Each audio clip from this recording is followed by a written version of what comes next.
wabarakatuh. Selamat siang semuanya. Selamat datang di webinar Circle Geo yang berjudul Pemantauan Perubahan Lahan Bekas Tambang Nikel melalui Teknologi Digital. Sebelumnya, saya mengucapkan banyak-banyak terima kasih mewakili Circle Geo atas partisipasi Bapak, Ibu, dan rekan-rekan sekalian pada siang hari ini.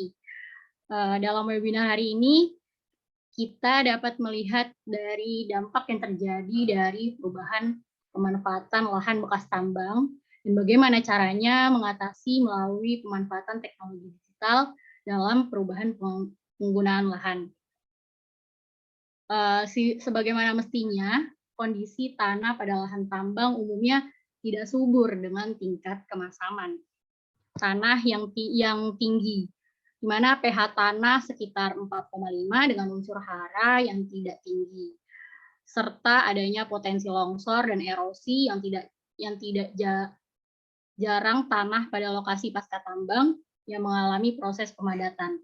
Dengan adanya resiko perubahan tersebut, lahan yang dapat ditimbulkan oleh adanya penambangan diperlukan untuk tetap mengkontrol lahan secara keseluruhan untuk dapat diminimalisirkan serta dapat menjaga keberlangsungan lingkungan merupakan kunci dari keberlangsungan dan keseimbangan dalam memantau lahan tersebut, khususnya dalam teknologi digital yaitu pemetaan. Sebelumnya, izinkan saya memperkenalkan diri. Perkenalkan, nama saya Soraya Maudia dari Project Event Coordinator yang berkesempatan pada siang hari ini menjadi moderator. Selanjutnya, saya akan membacakan tata tertib terlebih dahulu, di mana peserta dimohon berkenan untuk mengganti nama dengan nama asal instansi, dan peserta dimohon untuk tidak mengaktifkan fitur mikrofon saat kegiatan webinar berlangsung, dan bagi peserta yang dipersilahkan untuk menyalakan fitur video atau kamera yang sudah diberikan menggunakan virtual background sepanjang berlangsungnya acara, dan peserta nanti pada sesi tanya jawab bisa melakukan raise hand atau bisa di kolom chat dengan format tanya, lalu dilanjutkan dengan menuliskan nama, asal instansi, dan pertanyaan secara ringkas, dan ditujukan untuk ke siapa pertanyaannya. Selanjutnya, link presensi juga akan dibagikan untuk menjelang acara berakhir. Pastikan mengisi presensi untuk mendapatkan e-sertifikat dari kami. Selanjutnya, saya akan diharapkan Bapak Ibu sekalian juga dapat aktif dalam webinar ini, dan nantinya pertanyaan yang dapat disampaikan kepada narasumber kita pada siang hari ini akan bermanfaat untuk kita semua. Selanjutnya kita ke narasumber kita yang pertama. Itu ada Kak Sri Hayani nih. Kak Sri Hayani ini dari PT Weda by Nikel, di mana Kak Sri Hayani sekarang itu lulusan Universitas Sriwijaya Teknologi Geologi, dan sekarang Kak Sri Hayani sendiri bekerja di PT Weda by Nikel. Mungkin Kak Sri Hayani juga udah bergabung dengan kita. Halo Kak Sri Hayani. Ya, halo. Halo, sehat-sehat ya Kak? Iya, alhamdulillah sehat. Alhamdulillah. Nah, jadi kita pada siang hari ini akan mendengarkan ilmu dan berbagi pengalaman dari Kak Sri Hayani, terutama tentang perubahan lahan tambang secara umum. Mungkin waktu dan tempat untuk Kak Sri Hayani kami persilahkan.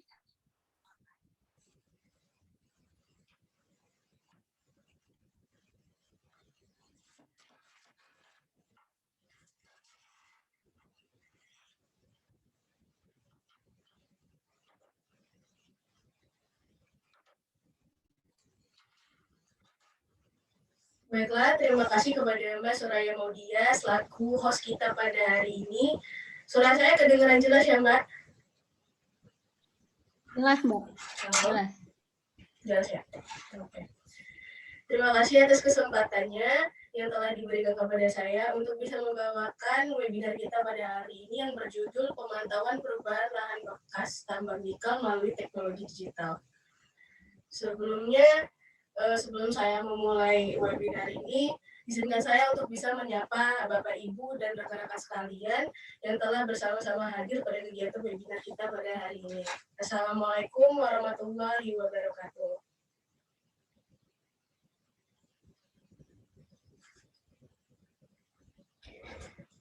Kemudian kayaknya untuk perkenalan diri, menurut saya tadi sebelumnya udah disampaikan oleh Mbak Soraya Maudia. Kita langsung lanjut aja ke poin-poin yang akan disampaikan pada hari ini.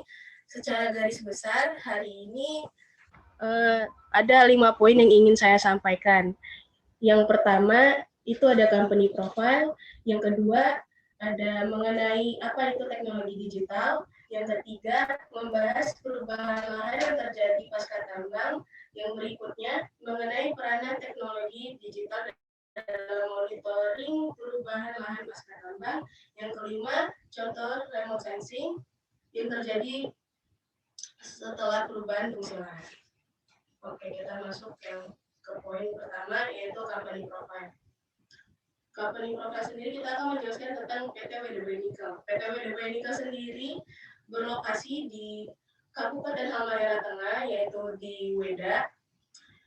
PT WDB Nikel sendiri bergerak di bidang aspek penambangan dan pengolahan nikel dan kobalt dalam wilayah kontrak seluas 54.874 hektar di Kabupaten Halmahera Tengah hingga Halmahera Timur di Provinsi Maluku Utara.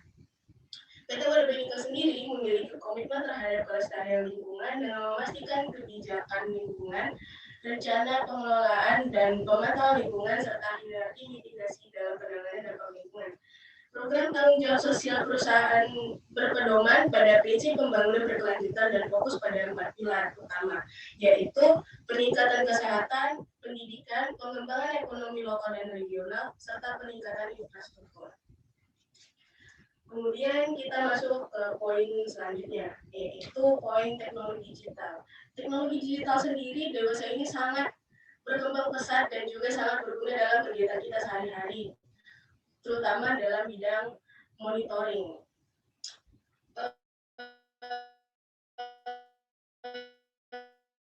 Yang kita bahas pada ini teknologi digital yang akan kita bahas, yaitu remote sensing dan remote sensing sendiri atau INRAJA menurut Link Grant 1985 merupakan teknik yang dikembangkan untuk memperoleh dan menganalisis informasi tentang bumi.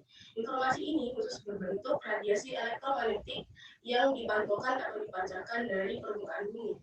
Sedangkan GIS merupakan teknologi yang berbasis komputer untuk menangkap, menyimpan, memeriksa, dan menampilkan data terkait permukaan bumi. Fungsinya sendiri untuk memetakan dan menganalisis peristiwa yang terjadi di permukaan bumi.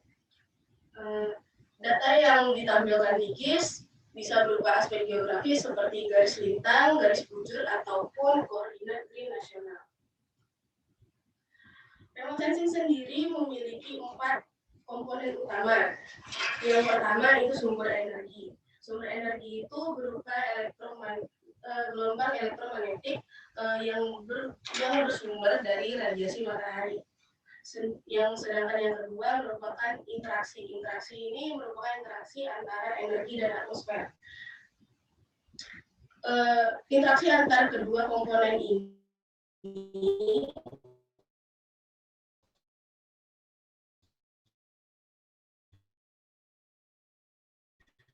kemudian dipantulkan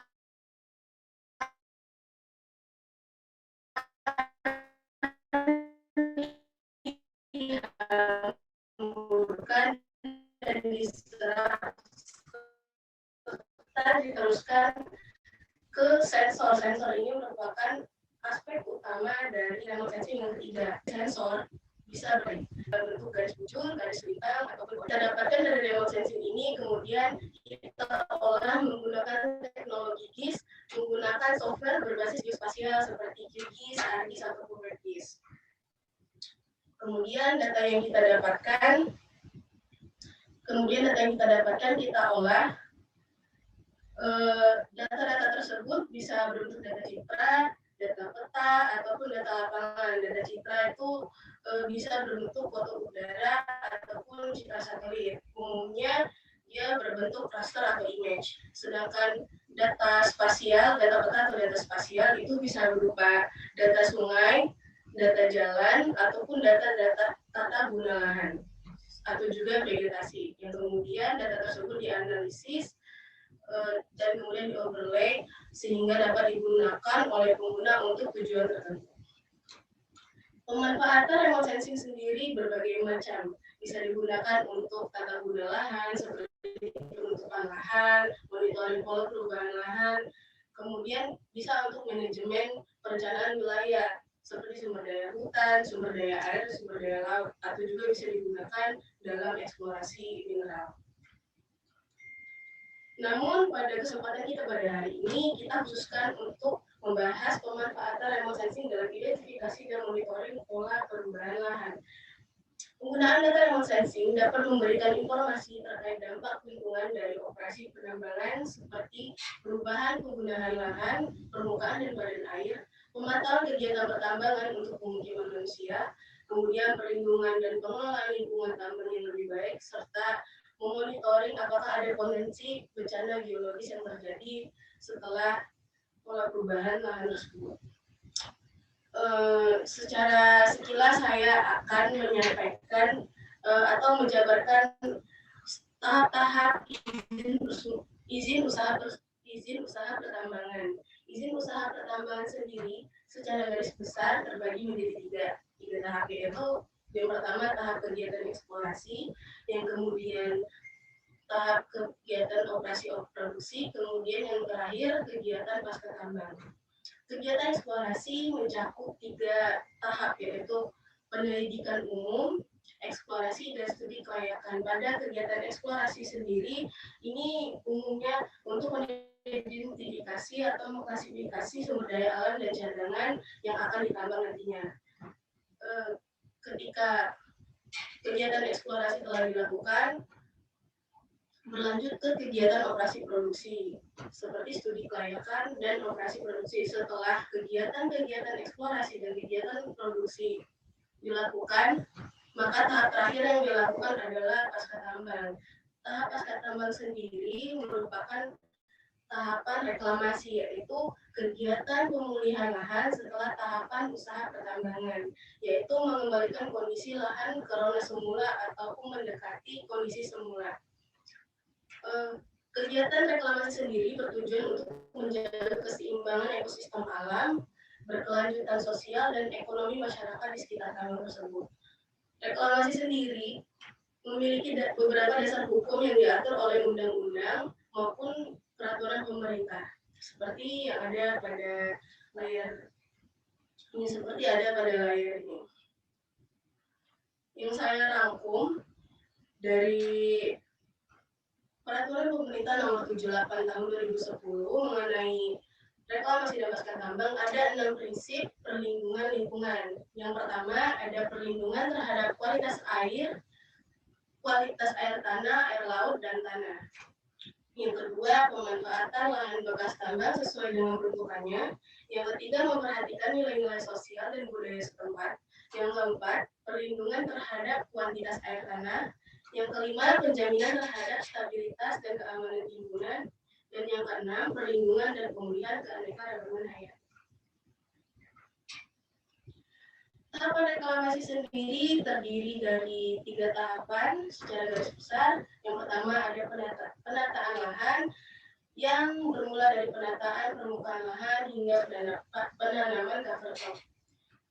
Kemudian ada tahapan revegetasi di mana dilakukan reboisasi pada lahan yang telah dilakukan penambangan. Kemudian setelah dilakukan revegetasi, dilakukan pemeliharaan dari penanaman tanaman yang dilakukan setelah reboisasi tersebut. Bisa dengan pengendalian hama dan penyakit, kemudian melakukan pemantauan secara berkala. Berikut beberapa contoh tahapan reklamasi yang dilakukan oleh 2 perusahaan, yang ada PT Neumon Nusa Tenggara dan yang kedua ada dari PT Vale. Mereka mengikuti tahapan reklamasi yang ada seperti yang saya jelaskan sebelumnya. Kemudian kita masuk ke poin ketiga, yaitu perubahan lahan pasca tambang. Perubahan lahan pasca tambang sendiri umumnya setelah yang saya bahas ini setelah terjadinya reklamasi ataupun tidak dilakukannya reklamasi. Adapun ada dua dampak yang timbul setelah perubahan lahan setelah pemanfaatan fungsi lahan ini berubah. Yang pertama ada dampak positif. Dampak positifnya tersendiri ada yang pertama mencegah erosi berkelanjutan dan membantu meningkatkan habitat perairan. Selain itu dapat menciptakan lahan produktif baru seperti kebun, bisa kebun buah, kebun sawit, ataupun yang lain sebagainya. Dan juga meningkatkan kualitas dan taraf hidup ekonomi masyarakat di sekitar lingkar tambang, atau bisa juga berpotensi sebagai tempat wisata. Selain itu, ada juga dampak negatif jika tidak dilakukannya reklamasi, ataupun reklamasinya tidak berjalan dengan baik. Yang pertama, bisa merusak ekosistem alam seperti pencemaran udara, pencemaran air, ataupun berkurangnya daerah resapan air. Kemudian berpotensi menimbulkan bencana alam yang umumnya bisa kita temui seperti banjir bandang, longsor, dan lain sebagainya. Bisa juga seperti yang kita ketahui, umumnya penambangan itu bisa merusak habitat asli, flora dan fauna jika tidak dilakukan maintenance secara baik. Kemudian adapun tidak dilakukannya maintenance pada logam berat pasca tambang, misalnya pada tambang emas, misalnya tidak dilakukan maintenance dengan baik, umumnya akan menimbulkan area sekitar tambang itu. Berikut beberapa contoh dampak positif dan negatif dari perubahan lahan pasca tambang. Dampak positif dulu ya kita bahas. Dampak positifnya ada seperti yang kita lihat di foto di atas itu umumnya bisa berpotensi sebagai daerah wisata. Seperti yang kita tahu kayak tebing Breksi yang ada di Jogja, ada Danau Koling yang ada di Bitung. Tebing Breksi sendiri ini merupakan lahan bekas tambang Breksi, dan juga Danau Koling ini merupakan lahan bekas tambang timah yang ada di Belitung. Kemudian ada Bukit Herbal Semen Gresik. Nah, Bukit Herbal Semen Gresik ini merupakan reklamasi dari PT Semen Gresik yang kemudian mereklamasi daerah tambangnya menjadi sebuah kebun wisata yang bisa berguna bagi masyarakat sekitarnya seperti menaikkan taraf ekonomi. Tapi ada juga dampak negatif dari perubahan lahan tambang. Seperti yang kita lihat itu ada banjir bandang yang menimbulkan potensi bencana alam.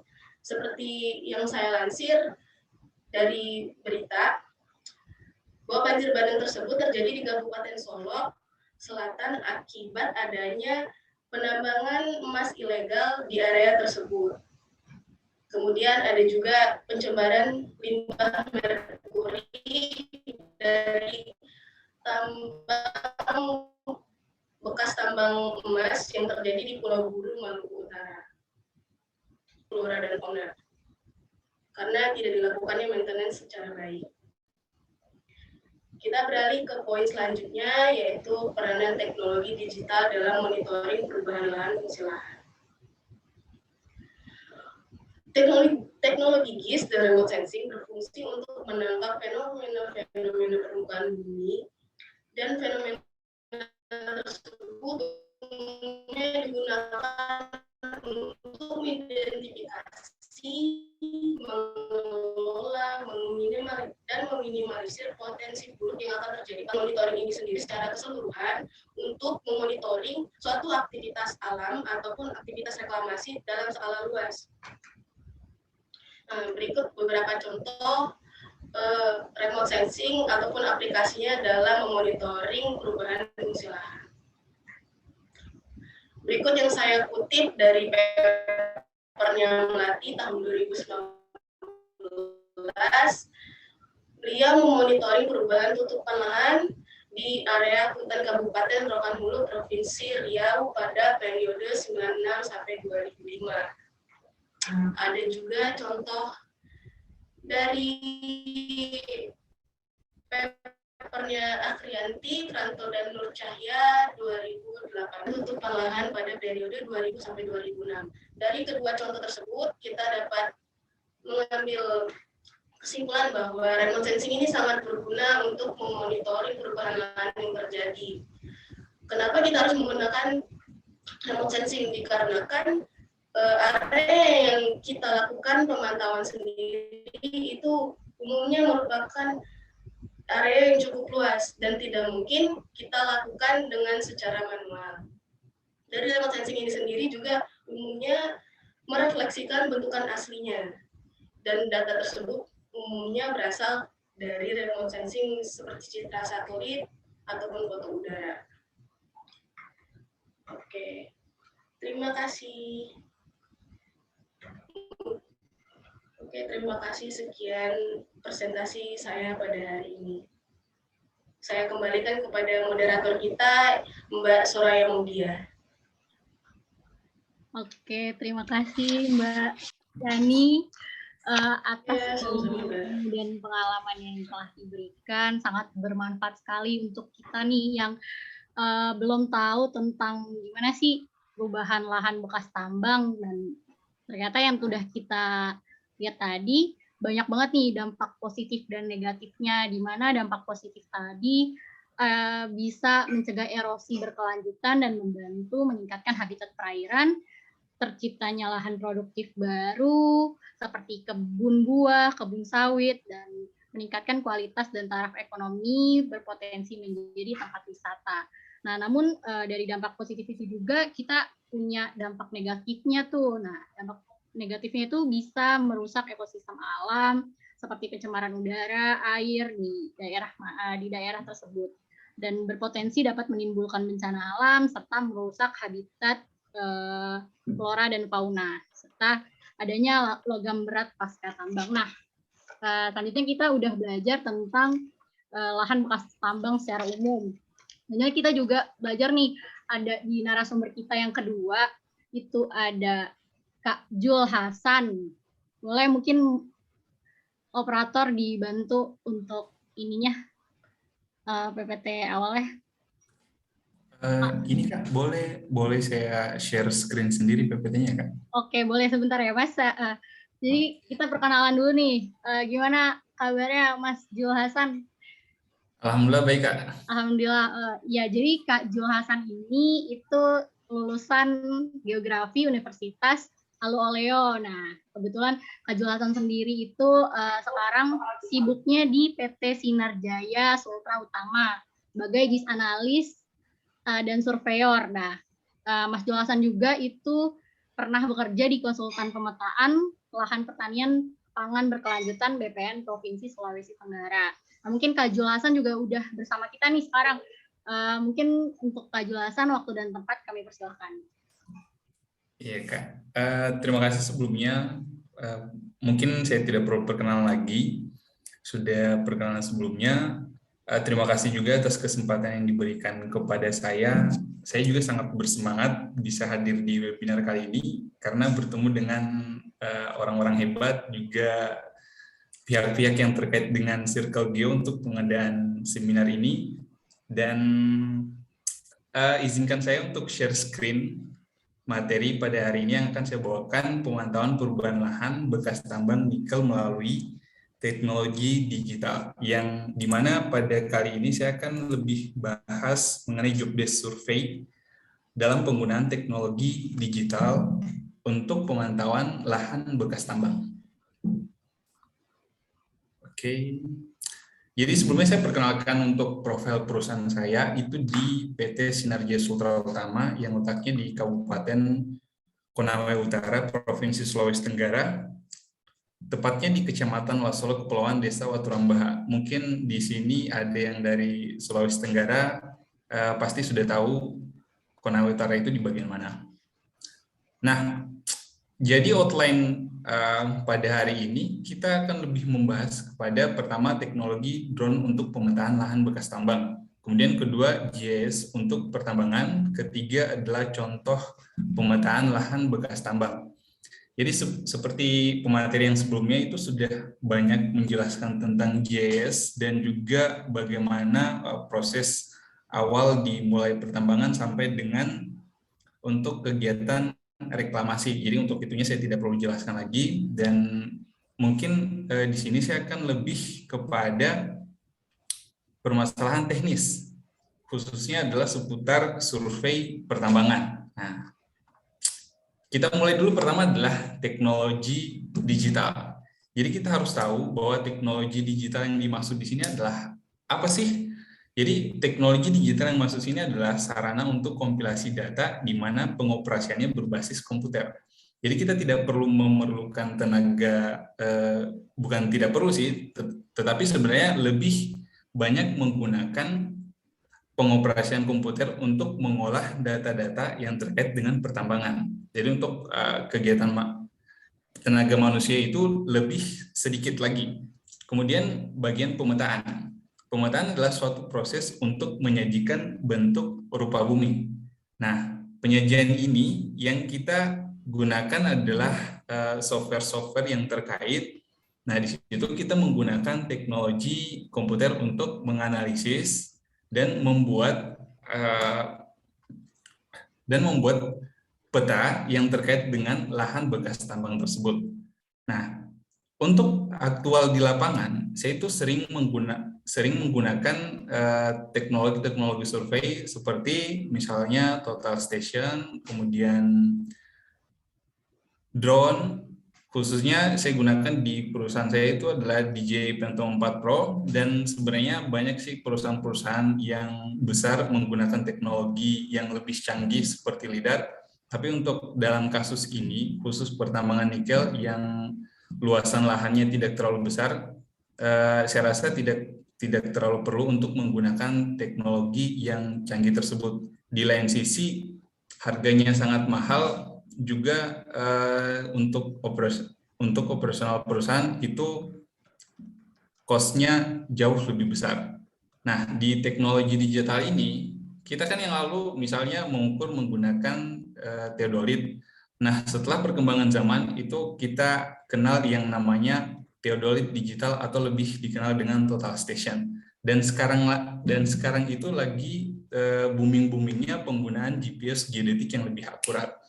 Nah, dari perubahan teknologi ini, kita dapat simpulkan bahwa ini sangat membantu kita dalam proses survei di lapangan. Yang awalnya, misalnya kita menggunakan teodolit, itu kita harus membawa buku catatan atau hard copy, yang dimana di situ kita lakukan pencatatan dari hasil pengukuran kita, yang lalu kita harus melihat dari hasil pengukuran itu, kita harus mencatat benang titik-titik apa saja yang masuk dalam kamera si teodolit ini. Sedangkan kalau misalnya sekarang kita memakai total station, itu lebih canggih lagi, di mana datanya sudah masuk di dalam total stationnya dalam bentuk raw data yang siap kita olah di komputer untuk menghasilkan peta yang kita inginkan.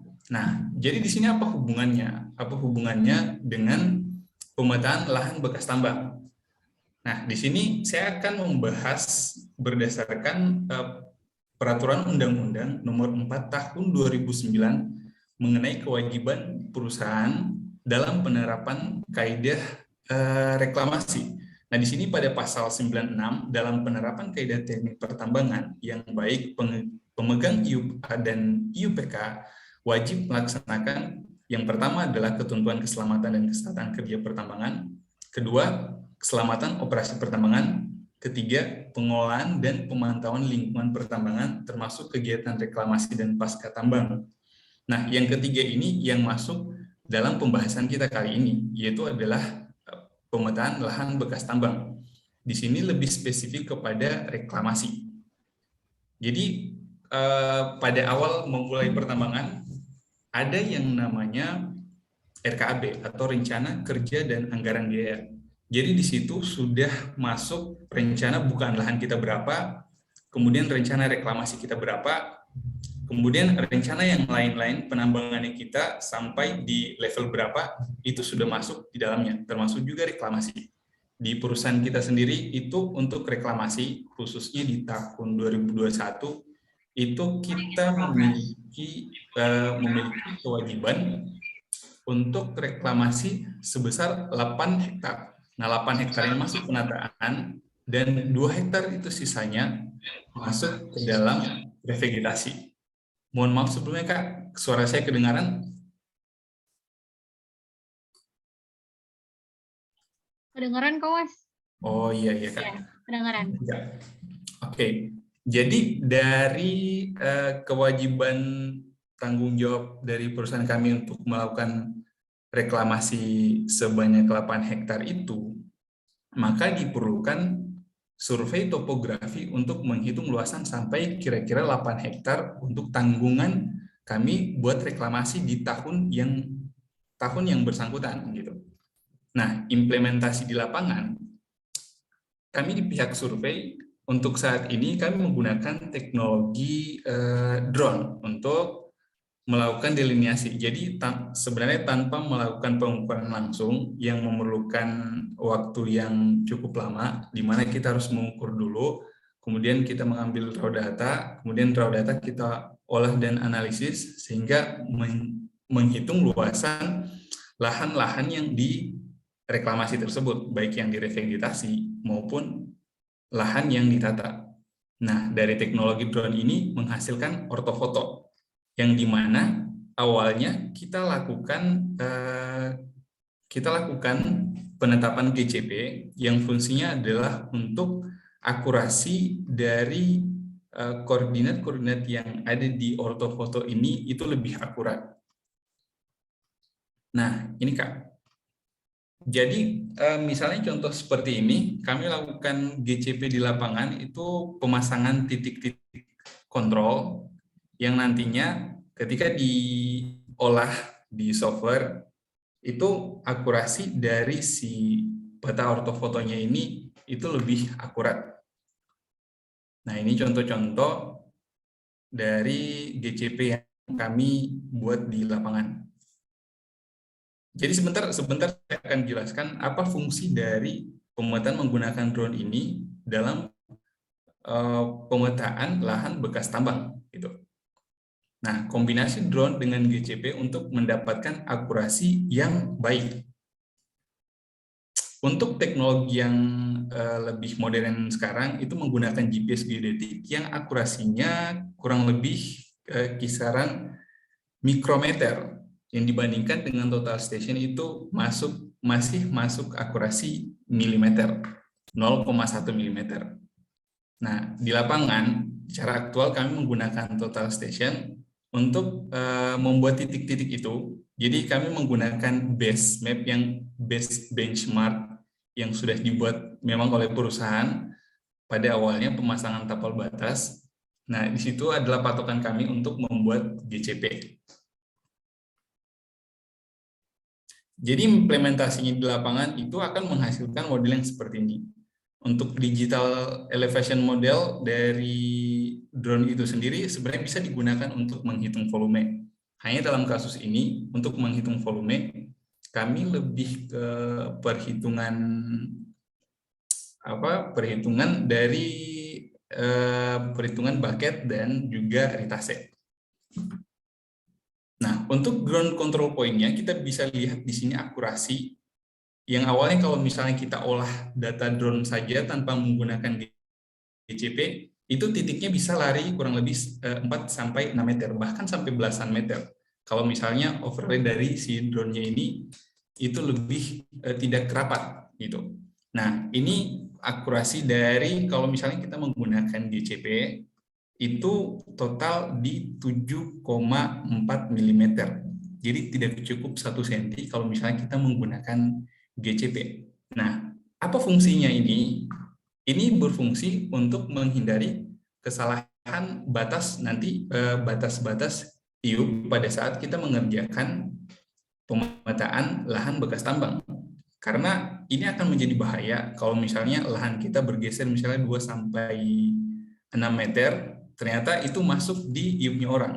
Sebenarnya tidak akan masuk di IUP-nya orang sih, hanya itu masuk di tambang koridor. Tapi itu kan sudah menyalahi aturan hukum, dan itu sebenarnya sangat berbahaya untuk perusahaan itu sendiri.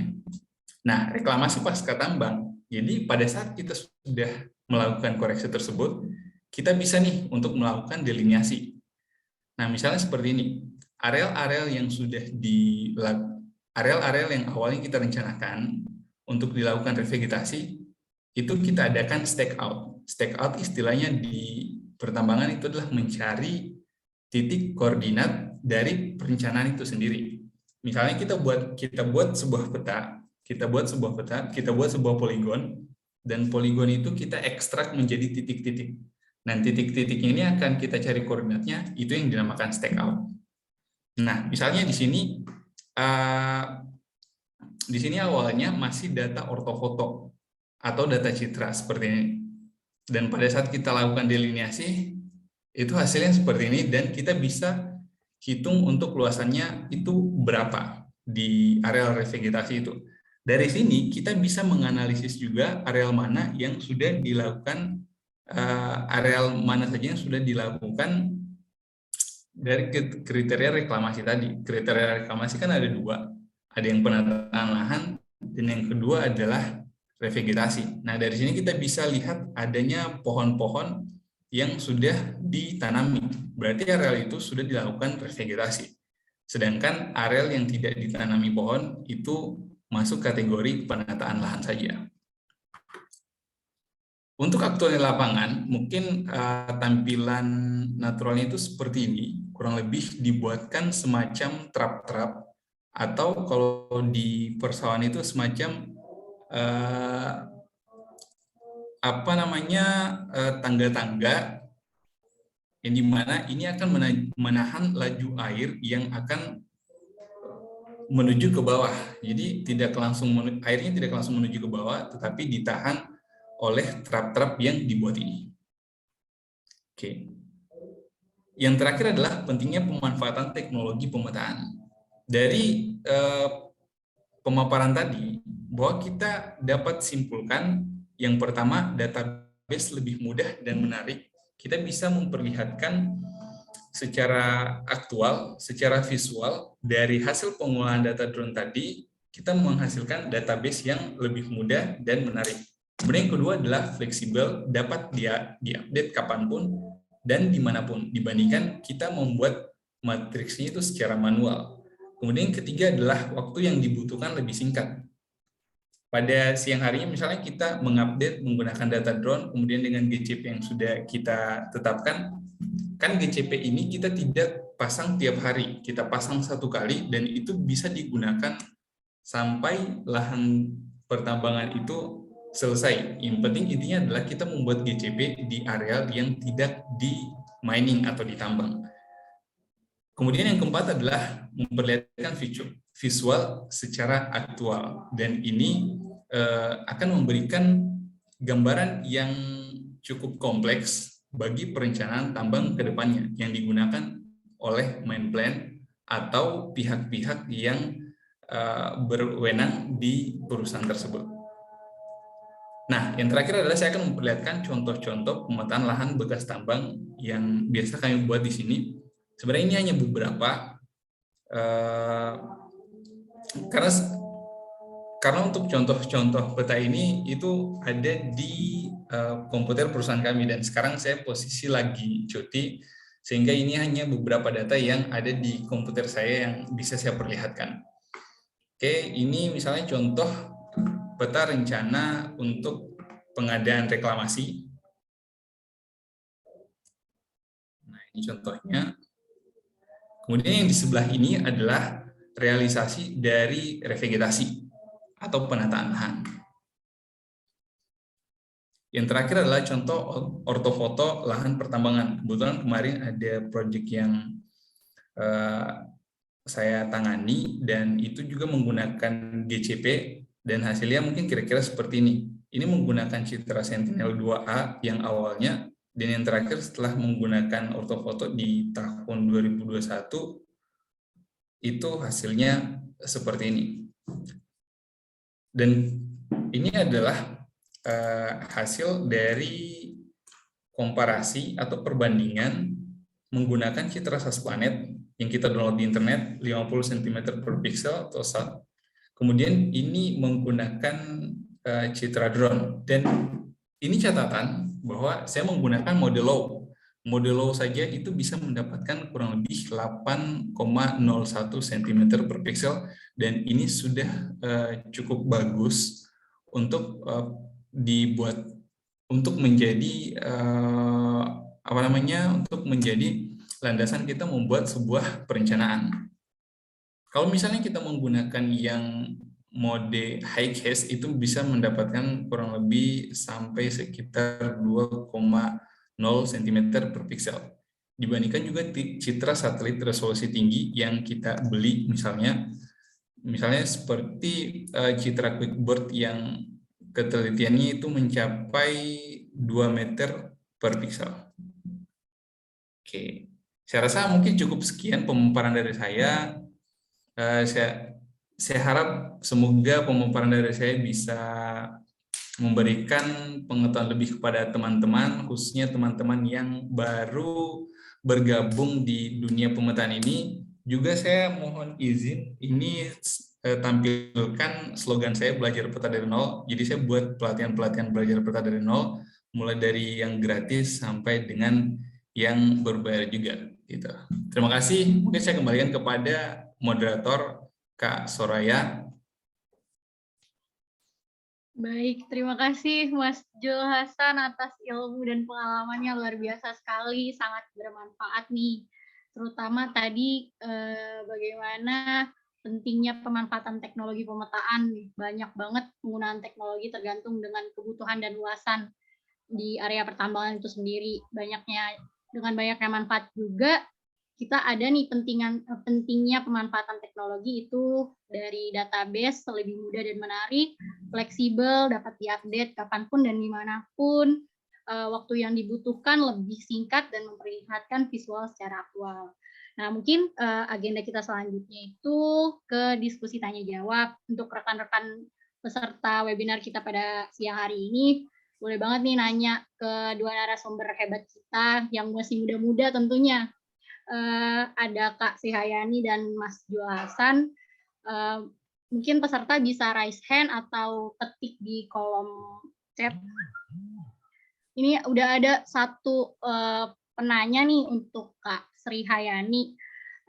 Assalamualaikum Mbak, izin bertanya untuk Mbak Hayani, apakah masih perlu dilakukan monitoring lahan pasca tambang secara langsung dengan sampling untuk memastikan data yang diambil dan sebagai validasi data dari aplikasi JIS yang digunakan? Terima kasih. Mungkin boleh dijawab dulu nih Mbak Yani. Oke. Baiklah, terima kasih.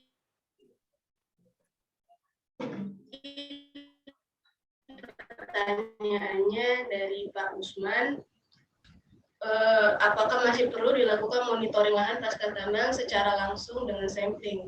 Oke, menurut saya pribadi Pak, masih perlu dilakukannya monitoring lahan pasca tambang secara langsung dikarenakan kita ingin tahu apakah reklamasi yang dilakukan itu sendiri apakah berhasil atau tidak. Contohnya seperti revegetasi yang dilakukan.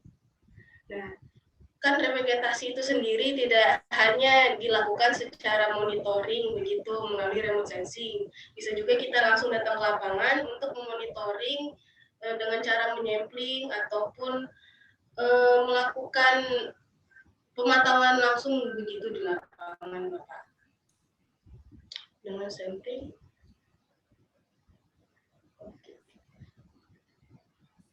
Mungkin segitu jawaban dari saya. Untuk Pak Usman, apakah ada pertanyaan lagi Bapak atau? Ya mungkin untuk Pak Usman ada sanggahan atau cukup? Baik. Terima kasih Mbak Moderator dan Mbak Narsum, Mbak Hayani. Atas penjelasannya luar biasa ya, teman-teman muda-muda udah update di JAS terutama di aplikasi. Mungkin kalau saya mau masuknya karena jadul ya. Dulu kuliahnya beda dengan sekarang, jadi ini teman-teman luar biasa. Cuman ini mungkin dalam reporting nanti sudah dijawab tadi. Jadi sepertinya memang JIS ini kan sebagai tool ya. Jadi untuk memastikan mungkin ya, kalau tadi catatannya adalah untuk dengan GIS sensing itu memastikan luasan paling tidak untuk luasan luas. Nah, tetap untuk validasi tetap perlu karena itu memastikan lebih detailnya barangkali walaupun tidak seluruhnya disensus, cukup dengan sampling. Mungkin itu komen aja yang saya terima kasih kepada penjelasannya teman-teman. Terima kasih Mbak Moderator. Terima kasih. Baik, terima kasih Pak Usman. Ini kita langsung ke pertanyaan untuk Mas Jul Hasan ya. Udah ada di kolom komentar nih. Kepada Bang Jul Hasan, bagaimana sih cara memasukkan GCP ke ArcGIS untuk menggunakan data ortofoto dari drone selain georeferencing? Mungkin Mas Jul bisa memberikan penjelasannya. Oh iya Kak, terima kasih atas pertanyaannya. Mungkin pertanyaannya lebih ke tutorial ya. Lebih enaknya nanti mungkin kalau kita menggunakan aplikasinya secara langsung, kita bisa langsung praktekkan. Hanya mungkin saya jelaskan secara umum, teorinya saja seperti apa. Mungkin saya membahas yang sebelumnya, karena jujur waktu awal pembuatan presentasi ini, saya itu agak terburu-buru karena kemarin kan habis cuti itu ada beberapa proyek yang langsung saya kerjakan, dan ini baru beberapa hari yang lalu saya fokus untuk buat materinya. Nah, saya akan bahas, mungkin tadi ada yang saya lupa, materi untuk reklamasi. Jadi sebelum kita lakukan reklamasi itu, jadi sebelum kita lakukan reklamasi, harus ada pengambilan sampling di areal-areal yang akan kita rencanakan untuk reklamasi. Tentunya areal reklamasi ini adalah yang kita anggap sudah man-out. Jika kita mengambil sampel di masing-masing areal man-out itu dan divalidasi di laboratorium bahwa areal situ sudah tidak memiliki sumber daya yang akan ditambang lagi yang masuk dalam kategori perusahaan untuk dijual, maka areal tersebut dikatakan areal man-out dan bisa dilakukan perencanaan untuk revegetasi atau reklamasi. Nah, di sini langsung saya jawab pertanyaan bagaimana cara memasukkan GCP di ArcGIS. Untuk memasukkan GCP di ArcGIS, kan file dari GCP atau Ground Control Point ini adalah X, Y, dan Z. Simpel saja, baik file itu kita dalam bentuk CSV, ataupun dalam bentuk TXT, ataupun dalam bentuk XLX, itu bisa dimasukkan dengan cara add saja, kemudian di situ nanti pilih add koordinat, atau kalau saya tidak salah add control point, dan situ langsung masuk GCP-nya. Tetapi kalau untuk dilakukan koreksi geometrik kembali, untuk melihat akurasinya lebih baik, itu dilakukan georeferencing atau rektifikasi. Jadi tarik-tarik titik. Intinya adalah kalau misalnya kita membuat GCP, saya itu lebih kepada penggunaan aplikasi ArcGISoft secara langsung. Jadi setelah penggunaan aplikasi ArcGISoft secara langsung GCP-nya, kita lihat koreksinya berdasarkan data-data yang saya sudah tampilkan tadi, itu sampai kurang lebih 7,1 mm, dan itu tidak sampai 1 cm. Kemudian kita validasi kembali di ArcGIS dengan membuat titik atau digitasi secara manual untuk memvalidasi seberapa bergeser koordinat yang di GCP, koordinat yang sebenarnya sama koordinat yang kita digitasi tadi dengan cara melakukan komparasi di Excel.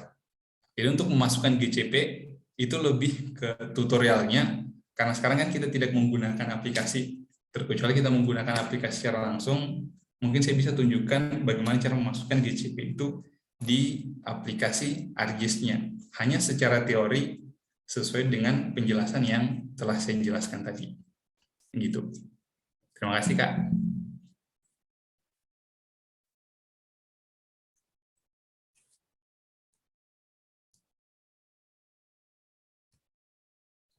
Suaranya Kak, mungkin ini. Oh iya, mohon maaf ini udah ada respon dari Mas Yosefnya juga, sangat lengkap dan cukup dimengerti. Terima kasih Mas Jul.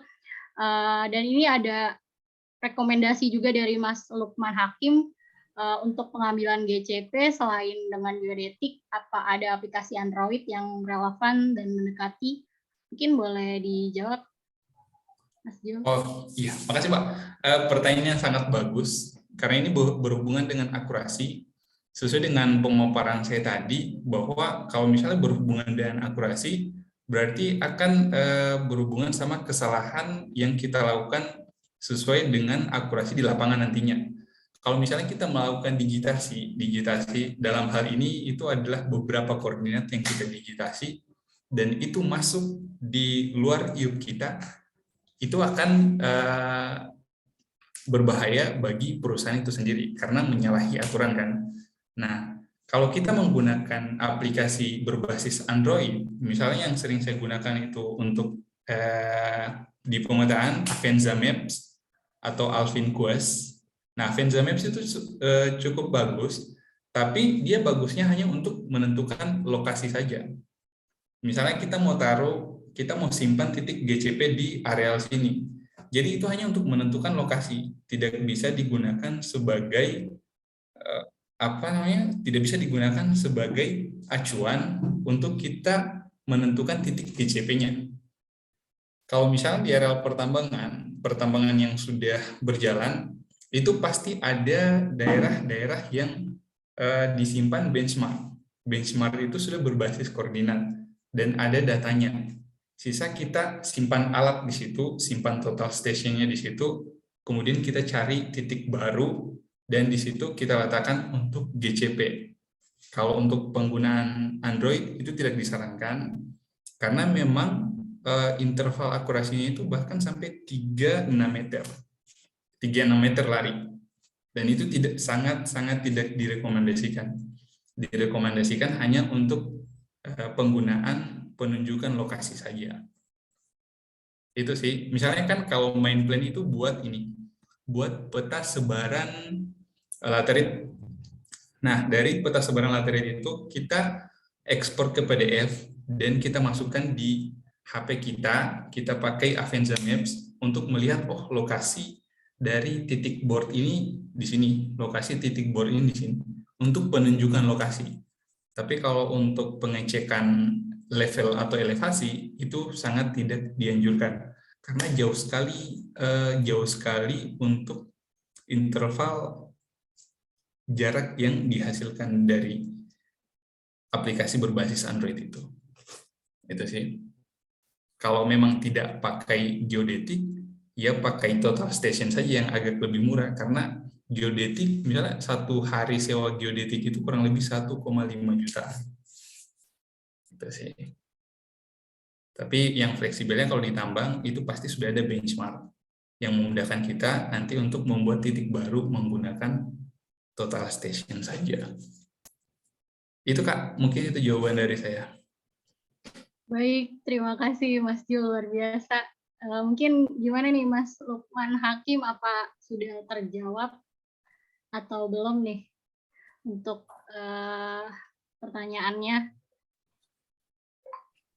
Mungkin kalau udah dari Mas Lukman, ini ada yang raise hand nih dari Mas Zusmar Erifan Tulus. Mungkin boleh Mas Zusmar open mic-nya untuk menanyakan kepada kedua narasumber kita. Terima kasih moderator, mohon izin karena pengaruh sinyal ini saya tidak menghidupkan video. Baik, suara saya jelas, Pak? Halo? Halo, iya jelas. Jelas, Pak. Baik. Nah, ingin saya tanyakan ini mengenai pemantauan daerah bekas tambang nikel ini, apakah sama dengan bisa dilakukan juga dengan daerah bekas galian timah, karena di daerah kami ini banyak sekali bekas-bekas galian timah. Kalau di sini dinamakan kolong, itu berupa lekukan-lekukan air yang sangat dalam. Kemarin pernah dilakukan penelitian, ternyata kadar logam beratnya itu masih tinggi, sehingga sangat sulit sekali dilakukan reklamasi. Jadi apakah bisa ataupun dilakukan juga hal yang sama pada bekas galian nikel ini, gitu, Pak. Terima kasih. Baik, mungkin Mbak Yani bisa menjawab pertanyaan dari Mas Zusmar atau Mas Jul Hasan nih yang mau jawab. Gimana? Ya Mbak, kurang kopi tadi ini pertanyaan, atau mungkin Mbak Yani bisa langsung jawab.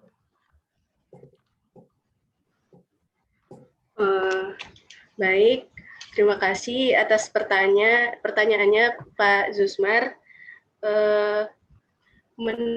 Dari ada beberapa referensi yang saya baca sendiri untuk logam berat bekas tambang itu sendiri ada maintenance-nya, ada maintenance khusus begitu Pak untuk logam beratnya. Mungkin untuk kasus di tempat Bapak bukannya nggak bisa, mungkin lebih ke sulit begitu karena ada beberapa, mungkin banyak gitu ya Pak untuk kolomnya itu sendiri.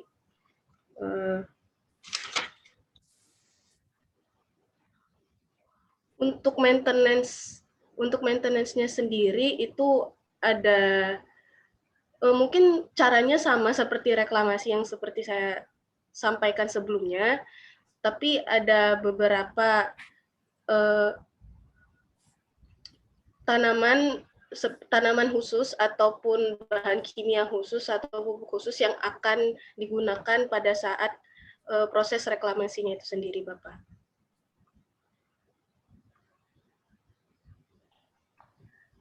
Mungkin Mas Jul bisa menambahkan. Oke Mbak, terima kasih. Untuk bagian reklamasi, khususnya penanganan reklamasi itu sendiri, sebenarnya saya belum terlalu fokus di sana, karena untuk kapasitas pengguna seperti yang dikatakan oleh Mbak Hayani tadi, memerlukan tambahan bahan-bahan khusus, bahan-bahan kimia khusus, atau penanganan khusus bagi pertambangan logam berat seperti itu. Dan sebenarnya untuk yang bagian situnya saya belum terlalu kopi karena saya memang fokus di bagian survei saja. Gitu. Jadi untuk akurasi data sama validasi data lapangan, nah saya fokusnya di situ. Izin Mas. Untuk itunya lebih ke orang lingkungan. Yang ingin saya tanyakan itu apakah artinya dengan teknologi digital ini bisa menentukan kadar logam berat ataupun zat lain yang ada di daerah bekas galian itu ya, dengan aplikasi itu artinya tidak dengan penelitian secara langsung. Oh, jadi untuk penentuan logam berat, apakah bisa menggunakan teknologi gitu ya Pak ya? Ya, atau dengan aplikasi digital itu, apakah tidak? Selama ini kan dengan penelitian kan, dengan sampel langsung diambil dari airnya atau tanahnya gitu baru diteliti. Apakah dengan sistem digital ini bisa dilakukan? Gimana, mungkin Mbak Yani bisa memberikan jawaban? Saya sendiri belum kopi untuk jawaban itu, Mbak Soraya. Mungkin Mas Jul Hasan yang lebih paham di bidang tersebut mengenai citra. Oh, iya. Jadi untuk mendeteksi logam berat di daerah situ ya Mbak, untuk mendeteksi logam berat daerah situ, apakah teknologi digital di GIS ini sudah bisa atau tidak, gitu ya? Ya, betul, betul. Ya, Iya, begitu. saya rasa Pak, kalau untuk mendeteksi logam berat seperti itu bisa. Itu bisa di teknologi GIS yang sekarang ini, itu menggunakan teknologi LIDAR. Jadi di teknologi LIDAR ini kan sudah dibekali dengan kamera multispektral. Nanti si kamera multispektral ini, dia akan mendeteksi berdasarkan panjang gelombang. Jadi gelombang ini dia itu mineral apa, gelombang ini itu logam apa, dan gelombang ini itu objek apa saja yang ada di dalam situ. Menggunakan teknologi LIDAR itu sudah bisa Pak. Hanya memang untuk harga sesuai dengan yang saya katakan tadi, ini masih belum bisa dijangkau oleh semua perusahaan. Apalagi perusahaan yang luasannya tidak terlalu besar, itu sebenarnya tidak terlalu membutuhkan untuk teknologi yang besar seperti itu. Sebenarnya butuh sih, butuh, hanya cost-nya lebih besar dibandingkan dengan apa yang didapatkan dari hasil penambangan itu. Karena kita di pertambangan ini kan ujung-ujungnya kita larinya di bisnis gitu. Jadi kalau misalnya cost-nya masuk dengan apa yang kita dapatkan, paling yang untuk lebih efisiennya sama fleksibelnya, kita pasti gunakan alat yang seperti LIDAR tadi, walaupun harganya mahal. Makanya biasa kalau di areal-areal pertambangan batu bara yang luasannya sangat besar, itu menggunakan teknologi LIDAR. Dan bahkan untuk eksplorasi awal itu menggunakan teknologi geolistrik yang biayanya cukup mahal. Itu sih Mbak. Oke, terima kasih. Kalau misalnya bisa. Oke, terima kasih atas jawabannya, Mas Ri dan Mbak Zul. Mas Zul. Sekali lagi, sukses selalu. Oke, terima kasih Terima Mas kasih, Pak. Usman. Ini ada pertanyaan nih dari Mbak Nur Anwar nih. Pertanyaannya, bagaimana agar semua bekas tambang bisa berdampak positif semua bagi makhluk hidup tuh? Gimana nih Mbak Yani? Pertanyaannya untuk Mbak Sri Hayani nih. Mungkin bisa dijawab, Mbak. Oke, terima kasih pertanyaannya Mbak Nur Anwar. Untuk itu sendiri mungkin bisa dilakukan pemberdayaan, itu kan seluruh makhluk hidup ya, bisa dari tanaman ataupun hewan di sekitar tambang itu sendiri. Nah, bisa dilakukan pemberdayaan flora maupun fauna sebelum dilakukannya penambangan ataupun selagi proses penambangan itu sendiri bisa dilakukan oleh tim ataupun divisi lingkungan bisa untuk melakukan pemberdayaan pada flora maupun fauna di daerah tersebut agar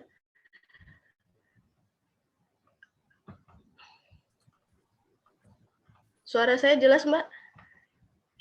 Jelas, Mbak. Oke. Menurut saya itu sih agar berdampak positif bagi seluruh makhluk hidup, bukan cuman bagi manusia secara ekonomi area tambang tersebut ataupun area hutan yang tadinya dibuka untuk menjadi area tambang. Begitu Mbak Nur Anwar. Mungkin Mbak Nur Anwar mau memberikan statement-nya atau sudah cukup? Selanjutnya nih ada, kalau dari Mbak Nur Anwar sudah cukup, ini ada pertanyaan terakhir nih dari Mas Theophilus Tapang. Ini untuk Mas Jul nih, selain software ArcGIS, software apa saja yang familiar digunakan dalam pengolahan data drone dan pembuatan peta di pertambangan? Mungkin lebih ke aplikasinya nih. Mas Jul mungkin bisa menjawab. Ya, terima kasih Pak. Pertanyaan dari Mas siapa tadi? Mas Theophilus Tapang. Oh iya, Mas Theo. Terima kasih Mas Theo. Jadi saya langsung jawab saja. Untuk software yang familiar sendiri, sebenarnya untuk pengolahan data drone di pertambangan itu, kita mulai dari yang pertama adalah proses take off atau penerbangan drone itu sendiri di aplikasi berbasis Android, kita biasa menggunakan DJI Go 4, itu yang khusus untuk memang drone-drone spesifikasi DJI, itu DJI Go 4. Kemudian kalau kita pakai Android, itu mesti kita, misalnya kita pakai Pix4D Map, Pix4D Capture, itu harus kita tambah dengan kontrol DJI. Dibandingkan kalau misalnya kita pakai produk Apple, itu cukup Pix4D saja. Karena si produk Apple ini memang langsung compact dengan si drone DJI ini. Karena mungkin produk DJI kemungkinan bekerja sama Apple itu sendiri. Karena di drone DJI, misalnya DJI Mavic 2 Mini itu, Mavic Air 2 Pro itu, dia harus menggunakan Apple atau iPhone. Tapi saya belum pernah gunakan sih kalau untuk yang Android-nya. Nah, di Android sendiri harus kita tambahkan kontrol DJI. Kalau misalnya kita tidak menggunakan Pix4D Capture, Pix4D Capture ini kan aplikasi untuk pembuatan misinya. Sebenarnya kita bisa terbangkan secara manual hanya menggunakan DJI Go 4. Tapi kalau kita mau santai, mau misinya itu teratur, kita menggunakan aplikasi Pix4D Capture. Kemudian ada lagi satu aplikasi, tapi aplikasi ini saya belum pernah coba, itu Drone Deploy. Bisa digunakan, karena memang saya pernah lihat teman pakai Drone Deploy. Itu memang kompatibel sama si HP Android. Kalau misalnya kita gunakan HP Android. Tapi kalau misalnya kita pakai Pix4D tadi, kita harus tambahkan kontrol DJI. Nah, di software untuk pengolahan data drone itu sendiri, ada sebenarnya beberapa software, tapi saya lebih familiar di Agisoft, khususnya Agisoft Metashape atau Agisoft Profesional. Nah, saya lebih familiar di aplikasi itu, selain memang enak dan mungkin saya lebih sering menggunakan aplikasi itu. Kemudian kalau untuk di aplikasi ArcGIS sendiri itu untuk layouting, kebanyakan untuk layouting. Setelah jadi ortofotonya atau citra drone-nya, kemudian kita ekstraknya di ArcGIS dan layoutnya di ArcGIS. Atau misalnya kita ekstrak si data DEM-nya ini atau ekstrak juga poinnya bisa menggunakan Global Mapper. Tapi untuk pengolahan foto-fotonya itu, mulai dari align foto, sampai build dense cloud-nya, kemudian sampai orthomosaiknya, itu full di Agisoft Metashape semua. Saya belum pernah gunakan aplikasi yang lain, intinya saya gunakan aplikasi itu saja. Untuk pemetaan di pertambangan itu kita gunakan juga Surpak, gunakan AutoCAD, pokoknya aplikasi yang familiar itu saja, Surpak, AutoCAD. Tapi itu familiar di tambang nikel. Mungkin tambang batu bara ada software yang lain, kayak misalnya saya lihat Mindscape, ada Mindscape kan untuk yang schedule, terus yang Micromine, kemudian aplikasi-aplikasi yang lain. Kalau misalnya teman-teman tidak menggunakan aplikasi ArcGIS yang pakai berbayar, bisa gunakan QGIS yang open source. Itu sih, Mbak. Baik, terima kasih Mas Jo. Mungkin Mbak Yeni mau nambahin, apa sudah cukup atau tidak? Saya rasa udah cukup sih jawaban dari Mas Jo-nya. Oke deh, mungkin karena kita juga keterbatasan waktu, terima kasih ini untuk peserta yang udah antusias banget, pertanyaannya luar biasa. Mungkin untuk peserta yang pertanyaannya belum kejawab, bisa banget pertanyaannya nanti disampaikan kepada panitia, dan nanti akan atau bisa hubungi langsung nih Mbak Yaninya atau Mas Jul Hasannya untuk nanya-nanya tentang pertanyaan-pertanyaan yang belum kejawab. Atau bisa langsung hubungin saya sendiri biar bisa saya sampaikan kepada kedua narasumber kita pada siang hari ini.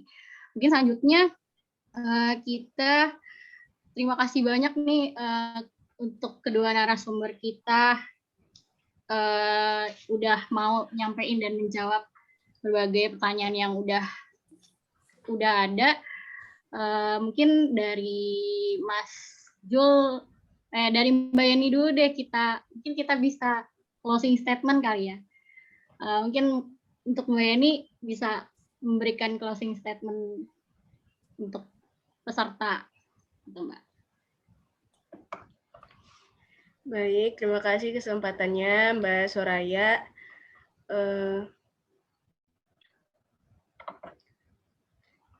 Terima kasih sebelumnya kepada rekan-rekan audiens yang telah mengikuti acara dari awal hingga akhir ini. Mungkin ada beberapa kesalahan maupun kesalahan dari saya sendiri secara teknis tadi ataupun yang lain. Di sini saya ingin menyampaikan bahwa mengenai reklamasi sendiri, kesimpulannya sih saya ambil reklamasi itu penambangan sendiri itu tidak selamanya jelek, tidak selamanya buruk seperti yang pernah dulu booming itu kayak sexy killers, dia merusak alam dan lain sebagainya. Penambangan sendiri itu bisa berdampak positif bagi kita, bagi lingkungan dan bagi masyarakat di sekitar tambang. Begitu. Contohnya kayak di lokasi saya sekarang, posisinya di Weda. Di sini itu dulu desanya sangat terpencil dan tidak ada akses untuk menuju ke sini, hanya ada akses jalur laut dan itu harus menggunakan kapal ataupun speedboat. Nah, semenjak adanya pertambangan ini, daerah ini dari taraf ekonomi dan lain sebagainya itu meningkat. Jadi tambang itu sendiri tidak selalu bernilai buruk begitu. Jadi bisa juga berdampak positif. Mungkin itu saja sih yang akan closing statement yang saya sampaikan pada hari ini begitu, Mbak Soraya. Oke, jadi pada intinya tambang tidak selalu buruk ya Mbak Yani ya. Banyak juga manfaat-manfaat yang udah dilakuin sama pertambangan khususnya pada PT Weda Bay Nikel ini sendiri. Ini mungkin closing statement untuk dari Mas Jul bisa disampaikan untuk peserta kita pada siang hari ini. Oke, siap Mbak. Terima kasih atas semua peserta, audiens, dan juga pihak yang terkait dengan Circle Geo, Mas Langgeng, Mbak Soraya, kemudian Mbak Sri Hayani, kemudian Mbak Ajeng kayaknya tadi masuk ya, dan pihak-pihak yang lain yang juga ikut berpartisipasi di sini. Saya rasa ini merupakan acara yang sangat luar biasa. Saya juga semangat untuk bisa menghadiri webinar ini. Kenapa? Karena di sini saya bisa bertemu dengan orang-orang yang hebat, kemudian berwawasan yang luas, kemudian masih muda-muda juga. Di sini saya lihat banyak anak muda, kemudian ada beberapa orang-orang yang bisa kita jadikan sebagai orang tua kita juga, di mana ini bisa menjadi satu landasan buat kedepannya kita bisa lebih maju lagi khususnya di bidang pertambangan. Dan juga tidak banyak yang bisa saya sampaikan di sini karena kita keterbatasan waktu juga. Kemudian kalau kita bahas mengenai teknis dari awal sampai akhir, saya rasa tidak akan cukup hanya dalam waktu 20 menit. Makanya di sini kita hanya sebagai seputar sharing biasa melalui webinar juga kepada teman-teman. Dan closing statement-nya itu terus berkarya Circle Geo-nya. Mungkin teman-teman yang bisa mau tanya-tanya seputar pemetaan dan juga survei bisa langsung ke YouTube saya punya YouTube. YouTube itu namanya Jul Hasan, kemudian di Instagram juga Jul Hasan Geo. Teman-teman bisa tanya-tanya situ, kemudian bisa juga WA. Nanti kita saling save nomor lah, biar perkenalan kita itu tidak hanya sampai di webinar ini saja. Jadi perkenalannya itu sampai seterusnya. Di sini juga kita bisa bangun link, karena yang terpenting itu sebenarnya link. Itu sih. Oke. Terima kasih Mas Jul nih. Jadi buat peserta yang mungkin masih kepo atau ingin tanya-tanya terkait pertambangan, bisa analis, mungkin bisa langsung dikontak aja Mbak Yaninya sama Mas Julnya. Tadi juga udah dikasih tahu kan kontaknya mereka, atau nanti bisa tanya ke aku. Mungkin untuk agenda selanjutnya Sebelumnya mungkin Bapak Ibu sekalian bertanya nih mengenai apa sih Circle Geo itu dan apa saja ya manfaatnya. Nah, kami itu akan menjelaskan dan memberitahukan terkait program Circle Geo yang dapat membantu teman-teman sekalian khususnya dalam meningkatkan penghasilan melalui apps. Nah, mungkin sudah terhubung dengan kita Mas Dava. Halo, Mas Dava. Assalamualaikum. Halo, suara saya terdengar nggak? Terdengar, Mas. Oke, terima kasih moderator atas waktunya. Halo teman-teman semua. Di sini izinkan saya share screen terlebih dahulu. Oke, jadi di sini perkenalkan kembali, nama saya Dava Diaul Haq. Di sini saya akan menyampaikan sedikit beberapa agenda hari ini dan mengenai PPKM atau biasa disebut peningkatan penghasilan dan karir melalui MAPS. Nah, di sini ada 3 kegiatan yang telah dilakukan oleh Circle Geo. Yang pertama ini ada di hari Jumat kemarin mengenai pemanfaatan sistem informasi geografis dalam pengelolaan daerah perlindungan laut. Lalu ada juga kemarin hari Sabtu itu implementasi teknologi spasial untuk konservasi satwa liar di Indonesia. Nah, yang terakhir ini pada hari ini tentang mengenai pemantauan perubahan lahan bekas tambang nikel melalui teknologi digital. Nah, tadi juga sudah sempat disebutkan oleh Mbak Sri Hayani dan Mas Jul bahwa betapa pentingnya sih teknologi di zaman sekarang gitu. Nah, saya ingin memberitahukan juga mengenai apa aja sih apa yang bisa kita lakukan nih gitu untuk memanfaatkan sistem teknologi tersebut. Nah, di sini ada project dari Mas Willy Arman yang salah satu dari yang mengikuti juga PPKM ini. Jadi proyek dari Mas Willy Arman ini adalah bertujuannya untuk memberikan informasi terkait kebumian di Kampung Gele gitu. Nah, teman-teman bisa lihat juga di sini mengenai Kampung Gele. Jadi teman-teman bisa melihat nih pusat desanya. Lalu teman-teman juga bisa melihat nih batas wilayahnya seperti apa, batas kabupatennya ada di mana, batas kecamatannya ada di mana, dan sebagainya. Nah selanjutnya untuk biar teman-teman dan rekan-rekan sekalian lebih memahami mengenai PPKM itu seperti apa, di sini saya ingin menunjukkan video mengenai testimoni peserta dari PPKM itu sendiri.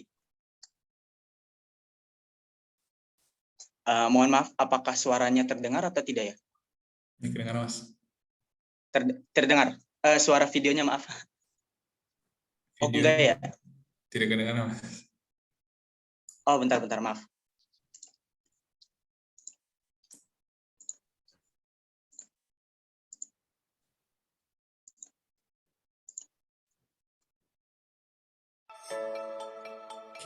Apakah sudah terdengar? Dengar, Mas. Dengar, Mas. Yang saya sukain itu metodenya ya. Jadi kita peserta diajak untuk langsung ikut serta gitu, terlibat. Kita diajak untuk mengikuti alurnya gitu. Nggak bosen pokoknya, nggak ngebosenin, beda banget sama yang lain-lain itu kan.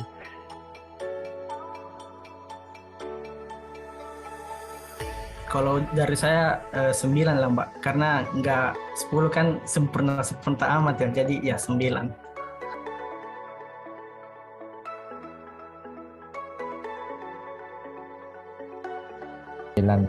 Ya, saya rekomendasikan 9. Trendingnya itu 10, Pak. 10. Alasannya pengembangan ilmu yang seperti ini juga untuk prospek kedepannya bagus sekali, Pak. Mantap. Mantap.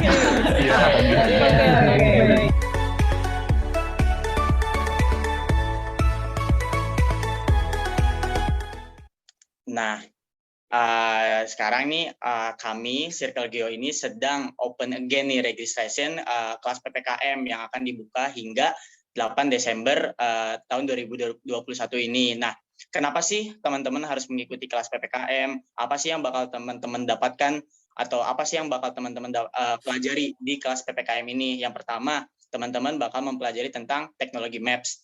Lalu kedua, teman-teman juga akan mempelajari tentang aplikasi tanpa coding. Lalu yang ketiga, ini teman-teman bakal mempelajari mengenai digital marketing.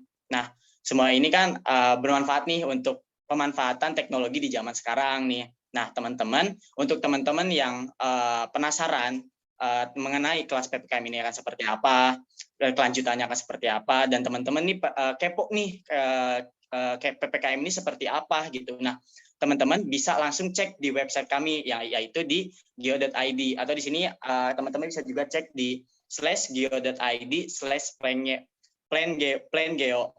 Nah, selain itu juga teman-teman bisa mengecek juga nih terkait sosial media kami yang ada di Instagram, yang ada di LinkedIn maupun di Trabelio.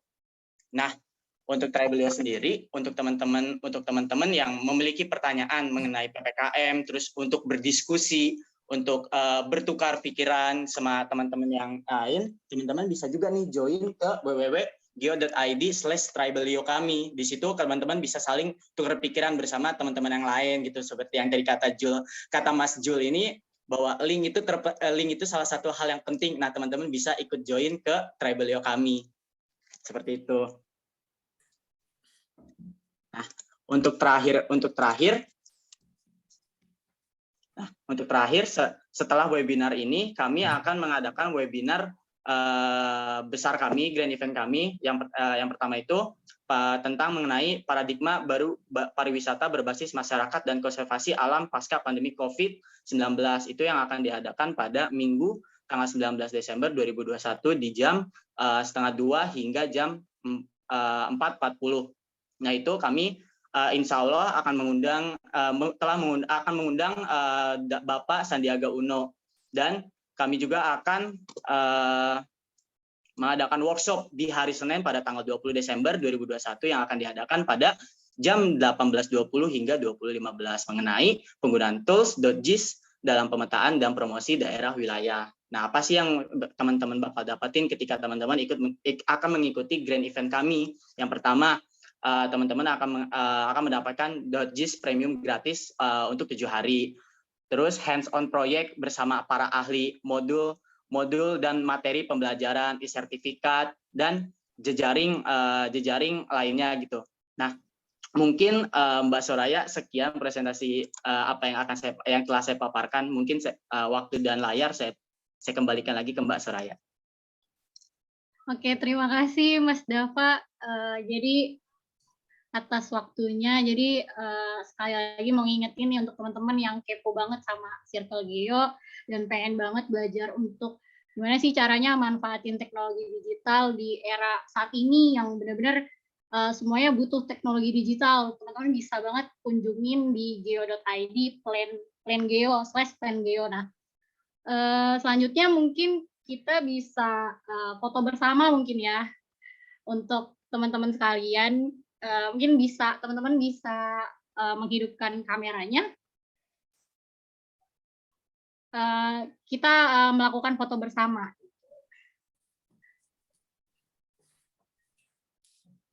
Mungkin bisa dibantu oleh Mas Moderator, Mas Langgung.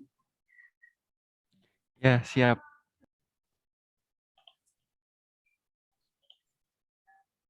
Oke, Bapak Ibu, untuk fotonya akan saya ambil ya. Ada 2 slide, jadi akan diambil 2 kali.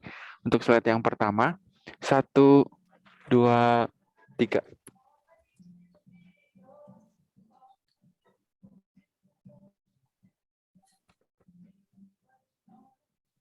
Oke, sebentar. Untuk yang slide yang kedua, 1, 2, 3. Oke, sudah. Terima kasih. Oke, berakhir sudah acara kita pada siang hari ini. Terima kasih atas waktunya, terima kasih atas ilmunya nih untuk Kak Jul Hasan dan Mbak Yani yang udah meluangkan waktu dan memberikan ilmu yang luar biasa kepada para peserta kita pada siang hari ini. Untuk link absen dipersilahkan untuk peserta untuk mengisi, untuk biar kita bisa memberikan e-sertifikat kepada peserta. Mungkin dari kami dari Circle Geo mengucapkan banyak-banyak terima kasih dan mohon maaf apabila ada kesalahan dalam penentuan waktu dan keterlambatan waktu atau kesalahan teknis. Kurang lebihnya saya mohon maaf. Sampai jumpa di acara Grand Event kita pada 19 Desember 2021. Terima kasih. Wassalamualaikum warahmatullahi wabarakatuh. Waalaikumsalam warahmatullahi wabarakatuh. Waalaikumsalam warahmatullahi wabarakatuh.